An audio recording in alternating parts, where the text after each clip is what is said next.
Hello friend, this is Anuj Tiwari, MIT IAS Academy online classes for UPSC, BPSC, JPSC, Judiciary and other competitive exams. Friend, जैसा कि मैं बता दूं कि BPSC, BSSC और third CGL exam paper leaked. यदि इसको देखें तो ये एक पैटर्न के तौर पे इसको समझ सकते हैं। और जहाँ तक इस बोर्ड की बात है तो इसे समझना चाहिए कि जो प्राथमिक साक्ष्य है वो इसे उपलब्ध हो चुका है। और इमीडिएट आयोग के जो मेंबर्स हैं उन्हें इस एग्ज़ाम को कैंसिल करना चाहिए। और इस पे प्राथमिकी दर्ज होनी चाहिए और इस पे देरी करने की आवश्यकता नहीं है। और रही बात की यदि वो मामले को इस तरह से ही रफा दफा करना चाहते हैं तब तो कोई बात नहीं है। और जैसा कि इनका ट्रेंड रहा है कि मामले को रफा दफा करते हैं, जैसा कि आप देख सकते हैं कि 67 बीपीएससी वाले केस में भी बीपीएससी 8 मई को पेपर लीक हुआ।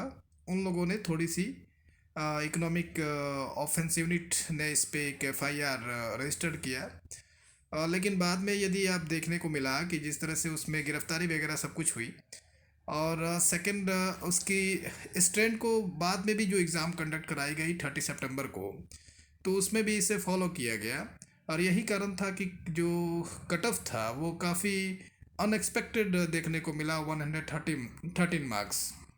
तो फ्रेंड्स, जैसा कि मैं बता दूं कि आप जितने भी इन सारी चीज़ों को समझ रहे हैं तो बिहार में जो कट ऑफ एक्सट्रीमिज़म देखने को मिल रहा है, आप कोचिंग सेंटर्स में या एक्सपर्ट्स से बात करें तो उनसे भी जब ये बातचीत करें या उनके क्लासरूम में देखें जो एग्ज़ाम वो कंडक्ट कराते हैं, तो उन्हें उनके पास भी इस तरह की कट ऑफ देखने को नहीं मिल रही है। तो ये जो बिहार में एक कहा जाए तो जिसमें कि गवर्नमेंट की बात की जाए, सेकंड यदि आप बातचीत करें तो दूसरे साइड आप देखें तो जो अधिकारी हैं, कई ऐसे अधिकारी हैं जो कोचिंग संस्थान भी वहाँ पे रन कर रहे हैं। और साथ ही साथ ये देखने को मिल रहा है बहुत सारे लोग जो कि इसमें इंटरनली और एक्सटर्नली दोनों ही, मतलब अंदर और बाहर दोनों ही तरफ से इसमें सेटिंग कराई जा रही है। और ये एग्ज़ाम्स पॉइंट ऑफ व्यू से बिल्कुल गलत है। इसमें कुछ एविडेंस पे बात करेंगे। कुछ बच्चों ने व्हाट्सअप के थ्रू कुछ एविडेंस दिया है जिसे आप देख सकते हैं यहाँ। हालांकि इसे प्रभात खबर दैनिक भास्कर ने इसे दिया था। यहाँ एक चीज़ थोड़ी सी आप देख सकते हैं, मैं जूम कर दूँ। यहाँ पे एक व्हाट्सअप मैसेज है जिसमें कि ये मॉर्निंग का 8:35 के टाइमिंग है। और इसकी वो डेफिनेटली कि इसे इसकी वो जांच करें। और ये तो छोटी सी चीज़ है, उनके पास सारी इसकी जानकारी होगी कि जल्दी कीजिए, वेट, ओके, रेडी। उसके बाद आप देखेंगे क्वेश्चन पेपर यहाँ सामने है। तो आप यहाँ देखेंगे कि 8:35 में ही क्वेश्चन पेपर आउट था। और सेकंड इसमें देखेंगे कि एक और यहाँ पे देखने को मिला है जिसमें कि 11 AM के करीब करीब में जो पेपर आउट हुआ है।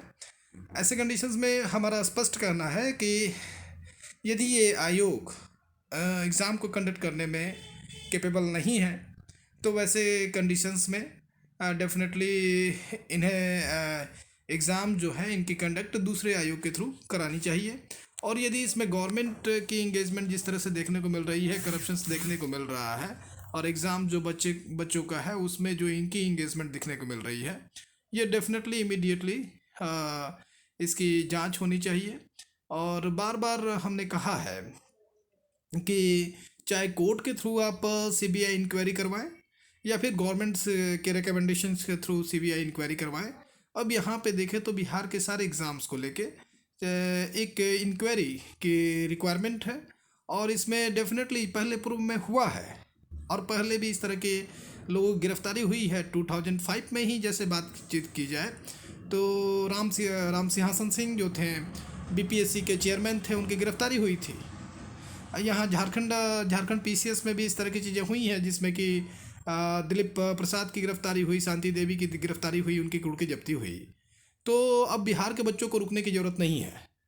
और ये डेफिनेटली बिहार की प्रतिभा के साथ और बिहार के बच्चों के साथ एक तरह से खिलवाड़ किया जा रहा है। कुछ लोग ऐसे हैं जो कि काफ़ी इस पे माहिर हैं और जो इस चीज़ को कंटिन्यूस मैनर पे कर रहे हैं। और ये काफ़ी गरीब बच्चे होते हैं, ये अफोर्ड नहीं कर सकते हैं हाई कोर्ट और सुप्रीम कोर्ट के एडवोकेट्स की फ़ीस को भी।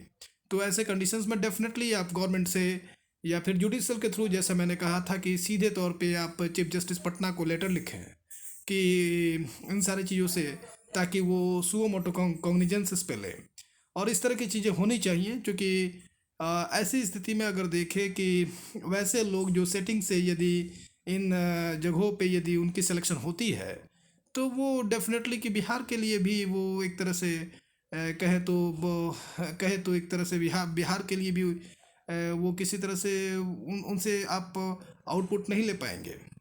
तो जैसे सपोज करें तो इमीडिएट मेरा कहना है कि इस एग्ज़ाम को कैंसिल किया जाना चाहिए। और इस पे इतनी ज़्यादा प्राथमिक स्तर पे यदि देखें तो मेरा इतना ही कहना है कि ये कंटिन्यूअस मैनर में बिहार में जो सेटर हैं, जो बाकी लोग इसमें जो इंगेज हैं, ये काफ़ी एक्टिव हैं। और एक यहाँ पे जो कहें राज्य स्तरीय इंक्वायरी की ज़रूरत नहीं है, क्योंकि इसमें गवर्नमेंट की इंगेजमेंट और दूसरे लोगों की इंगेजमेंट स्पष्ट क्लियर हो रही है। तो ऐसी स्थिति में एक बार सीबीआई इंक्वायरी हो जाए और फिर ये सारे के सारे लोग सामने आपके नज़र आएंगे। फ्रेंड्स, मेरा कहना है कि बिल्कुल आप छात्र ना घबराएं और ऐसी स्थिति में आप लड़ने के लिए तैयार रहें। हम लोग जहाँ तक होगा हम डेफिनेटली आपके साथ बने रहेंगे, और ज़रूरत होने पे डेफिनेटली कि हम आपके साथ स्टेप फॉरवर्ड स्टेप भी लेंगे। और डेफिनेटली ना तो गवर्नमेंट से हम लोग बैक होने वाले हैं और ना ही किसी अधिकारी से। इन लोगों के अगेंस्ट में जो ये इन बिहार की प्रतिभाओं के साथ जो ये कर रहे हैं, हम डेफिनेटली इसे इसके अगेंस्ट में कोर्ट में भी, और कहें तो कोर्ट में भी और गवर्नमेंट से भी हम प्रयास करेंगे कि रिकमेंडेशंस हम लोग सभी लोग सीबीआई रिकमेंडेशन लें। Thank you friends.